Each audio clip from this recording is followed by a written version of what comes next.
I used to argue with people all the time with that because when I worked on cars, how you would get paid is you get paid by the job. Yeah. No matter how long it takes you. So like, let's just say, for example, I'm doing a brake job that paid 2.5 hours. I get it done in an hour. I still get paid 2.5 hours. And then the guy who gets his car done, it's like, well, wait a minute, you just got it done in an hour's time. I'm like, I mean, that's just how it works. Yeah. You know, if I got stuck with some rusty bolts or whatever that I had to burn out, you know, it could have taken me 4 hours and I still would have gotten paid 2.5 hours to do it. So it's the same way that works. It's called flat rate.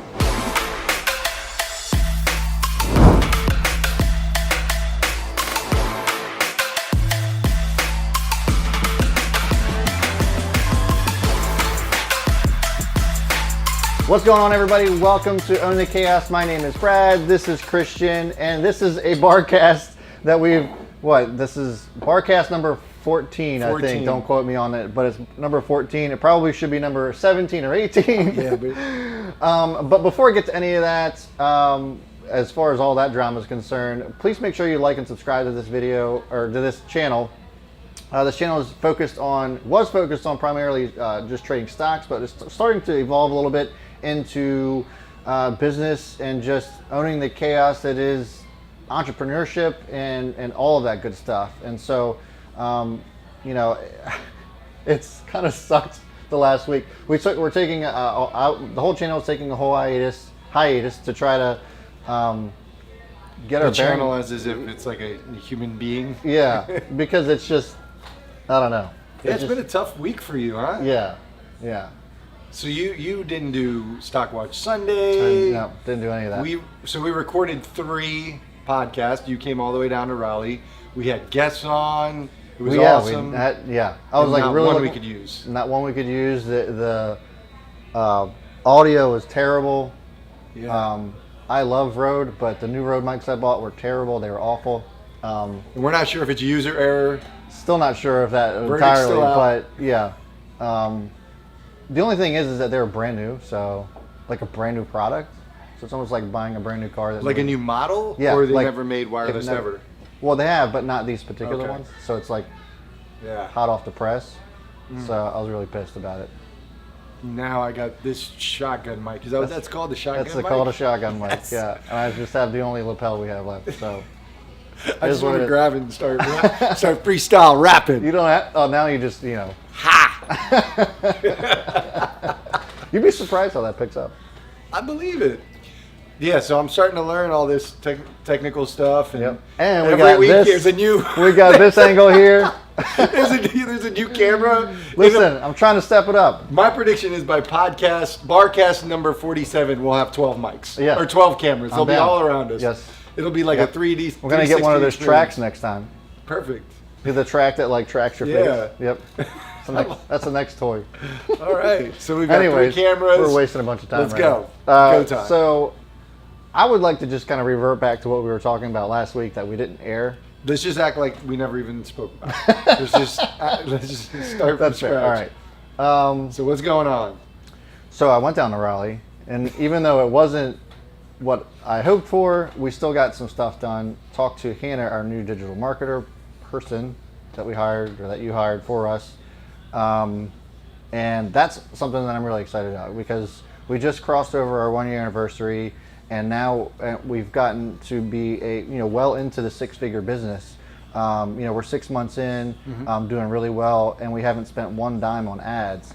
And so I think, that it's really, that's a really good step in the right direction. And I think just adding advertisements and getting our name out there to the masses is really going to, take the business to the next level. So that's what I'm really excited about. Yeah, I'm excited too. I'm excited, and honestly, I wouldn't say I'm nervous, but there is some nerves because it's the first time that we're going to the masses, but that have never heard of us. So it's truly going to show the value of our product because, up until now, we're taking, our mentors following who already have a relationship built, and we're bringing them right into our community. So now this is really sort of like telling us what we have, because we'll see people coming in and they'll see our product for the first time and see if we have something legitimate, which we both believe we do. So yeah, it's exciting. Yeah, and that's that's one thing that some of the mentors have kind of, one of their gripes have been that, like, hey, why aren't we advertising? Why aren't we getting this, that, and the other out? And I was like, just we got to get to the right place. And I'm always the one that says done is better than perfect, but we wanted to get to the right.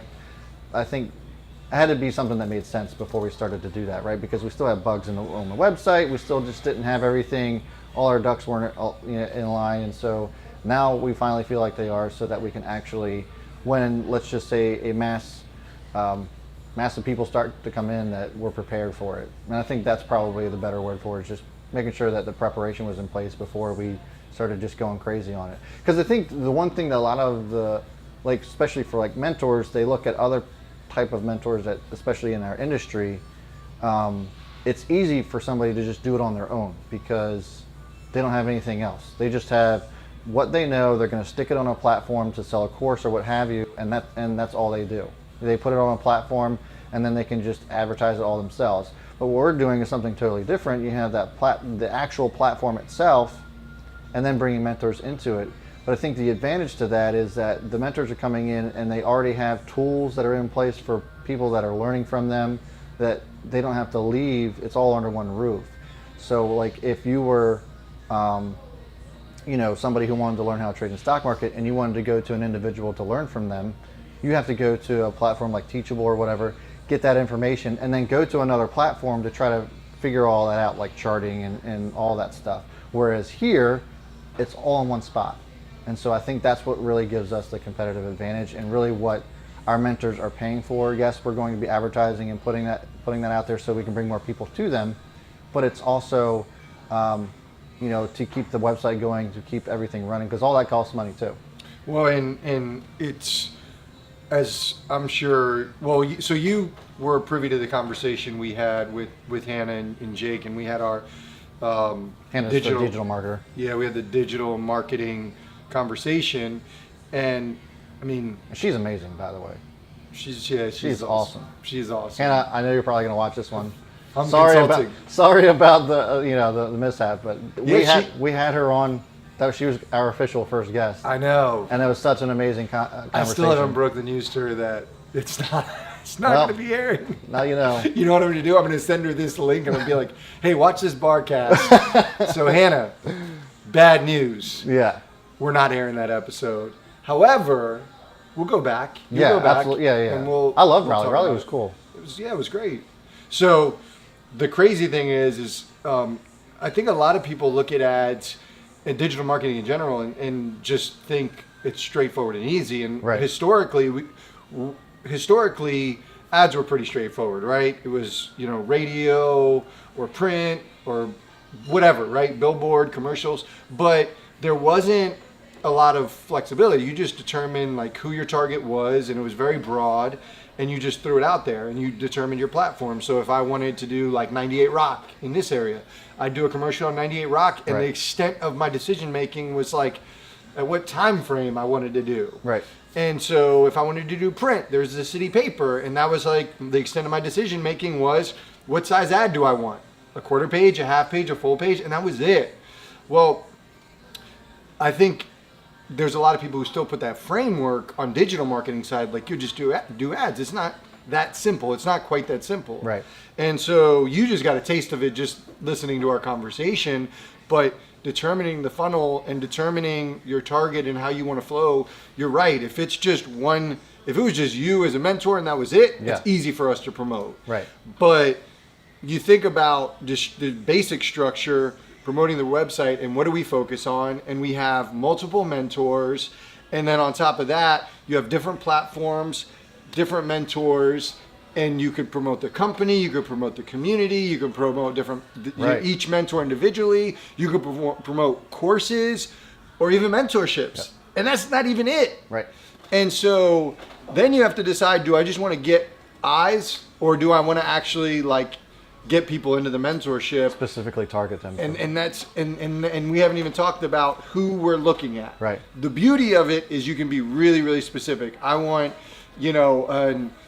a 30 to 40-year-old wearing pink hoodies, right? like you could target that much and you'll get those people.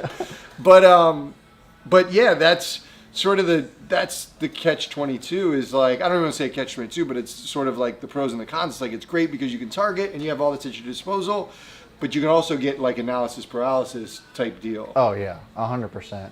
And the other thing is too, is what we want to do too is reach out to a brokerage that's willing to work with us. Yeah. So, and a couple of them that we've been talking to, it's like the one thing that we're attracting them to, or trying to attract them to, is that like, listen, our website's prepared to have people who use your brokerage buy and sell stocks right on the website.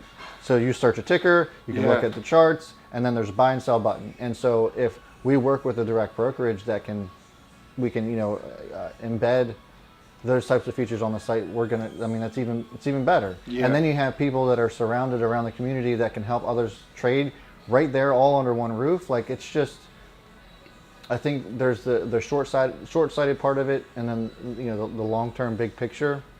And so I think even myself, I have to remind myself that like this is a process, and yeah, we're only a year in, and a year seems like forever sometimes, but it also can be very short, And so I think that what? Nothing. Like, you're right. A year seems like forever. Forever. Ever. Yeah. Forever ever. You just can't do it. Forever ever. That's a song. I know. I've decided that I'm now going to open it up to songs. Oh no. You gotta just do movies. Okay. But anyway, like, that's the big picture that I think that for looking long term is really what's going to set us apart from everybody. Yeah, I would agree. So as far as the interesting thing I was thinking about, so this is just a conversation, right? Like, this is something that I would bring up to you off camera that I haven't. The interesting thing to me is when you say, what's the line you say about done is better than perfect? Yeah. Is that the line? Yeah.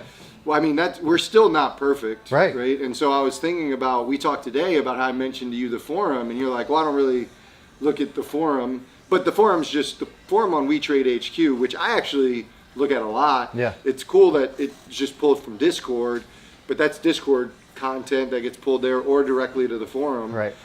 But, one of the things you talk about it a lot is ultimately the end goal is to get everything, like especially our mentors going to WeTrade HQ, whether it's for the charts or the forum or the content, whatever it is.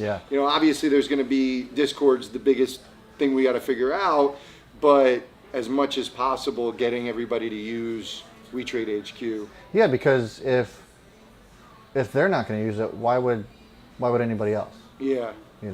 I kind of sometimes feel like I'm in an island all by myself when it comes to that, because I'm the one that actually does use it, but of course I would. It's my product.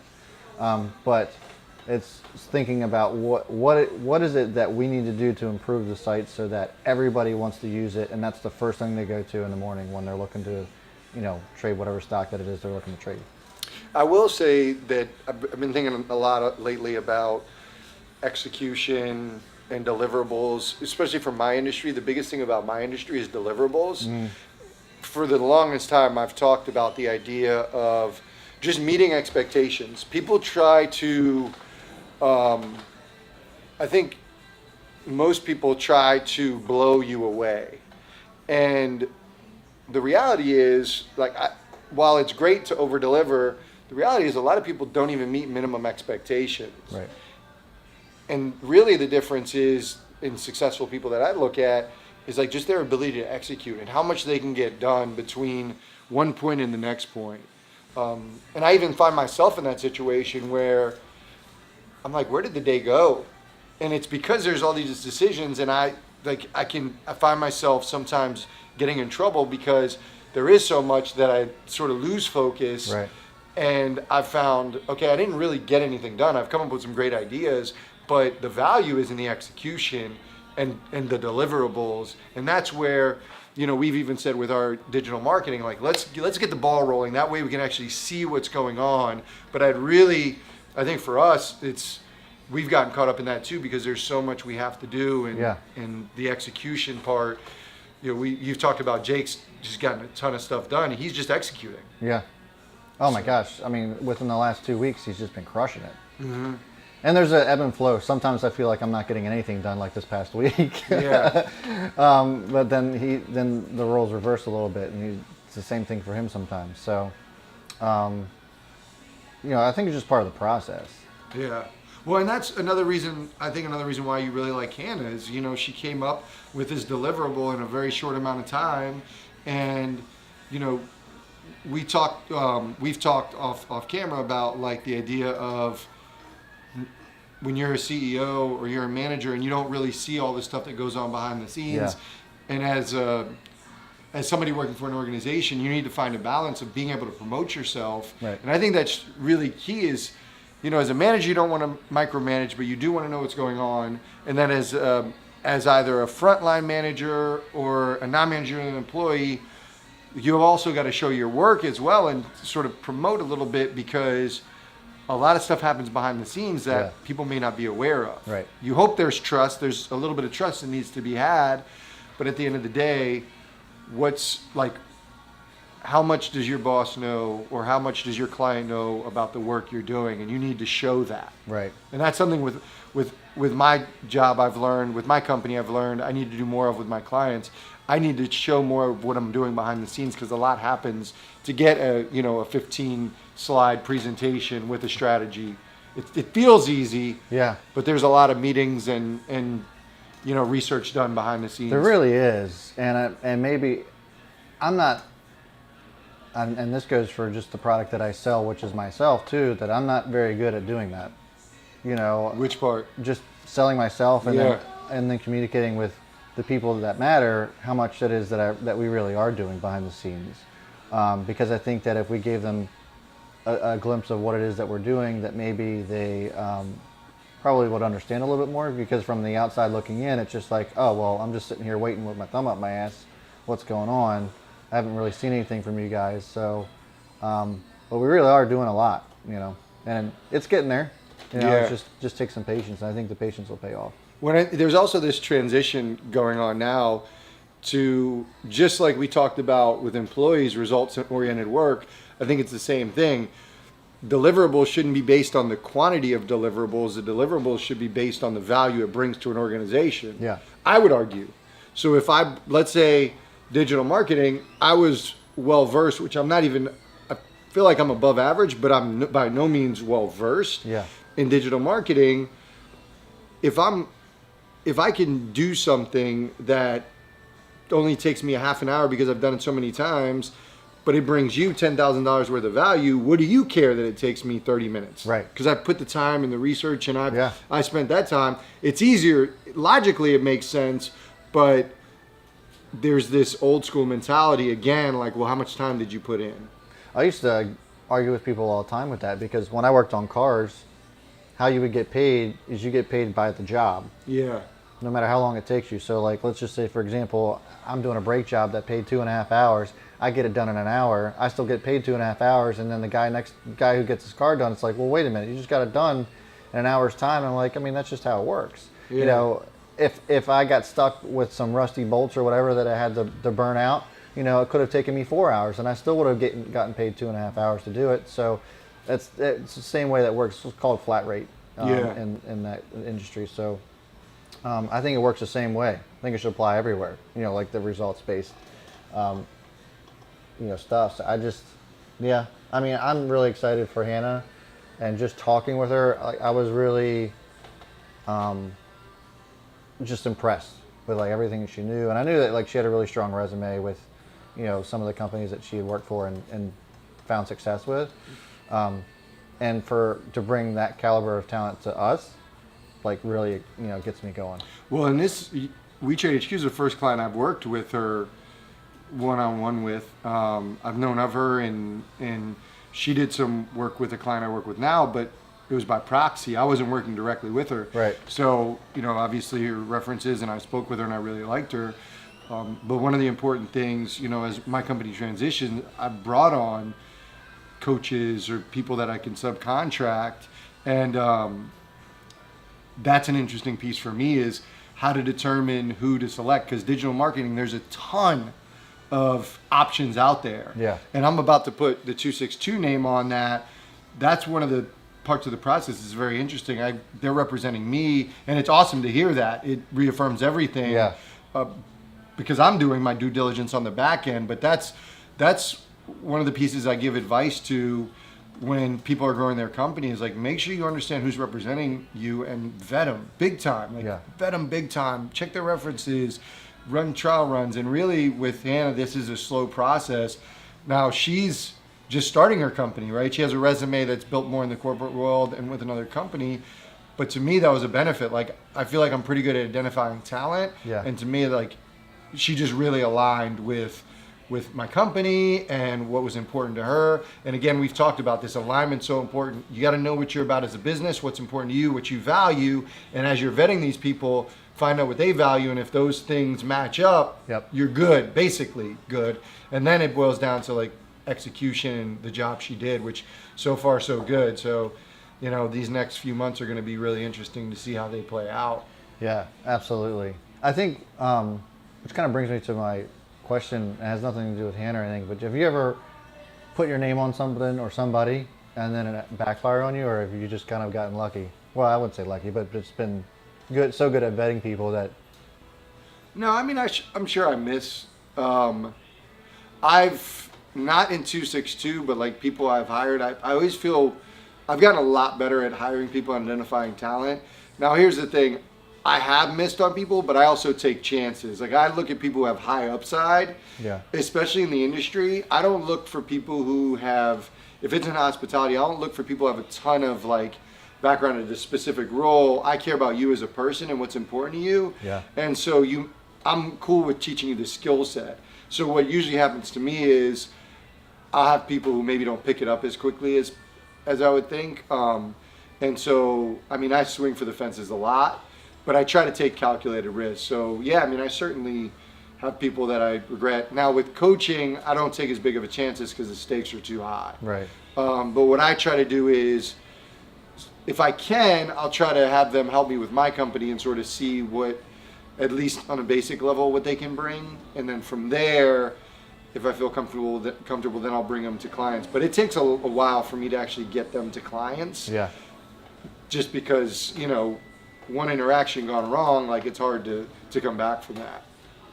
Yeah, I mean, I can appreciate that. I'm sure that somewhere along the lines I'll have that same feeling, but... Well, with mentors, that's going to be a real thing. It's going to be, I mean, and it's stressful for me, because like you were saying, it's just giving up that trust that, you know, you can do as much background work as you can, but trusting them to basically have your customer's best interest at heart is tough.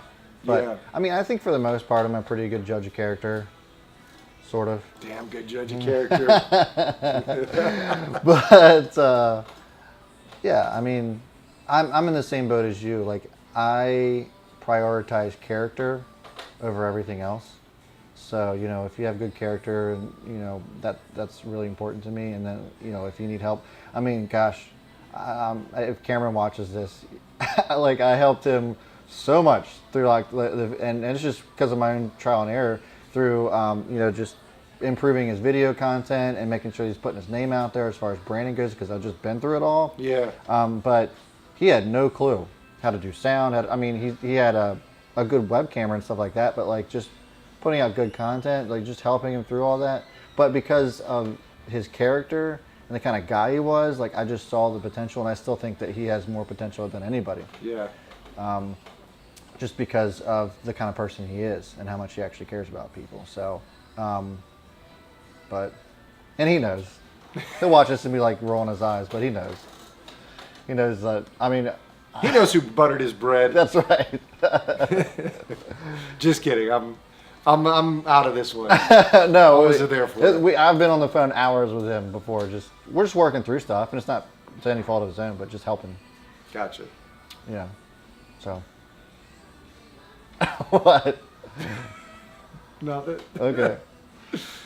What else you got? I thought that was almost time. I feel like we've been running for a while. 4 minutes?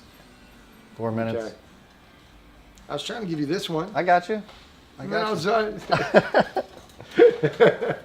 Well, with that, then I guess we'll go ahead and end. So, Listen, you got to bring. I've got an issue with the energy. with the whole your done energy today is with the whole done is better than perfect thing. I guess. Next Barcast, I'm gonna carry us both with this energy. This is one of them days. It's been tough. It's been tough, man. You need me to like. I do. Smack some sense I'm in a little here? tired. Man. I don't even know what to do with my hands. With that, be sure to tune in next week because we're going to talk about Christian and how he got fired.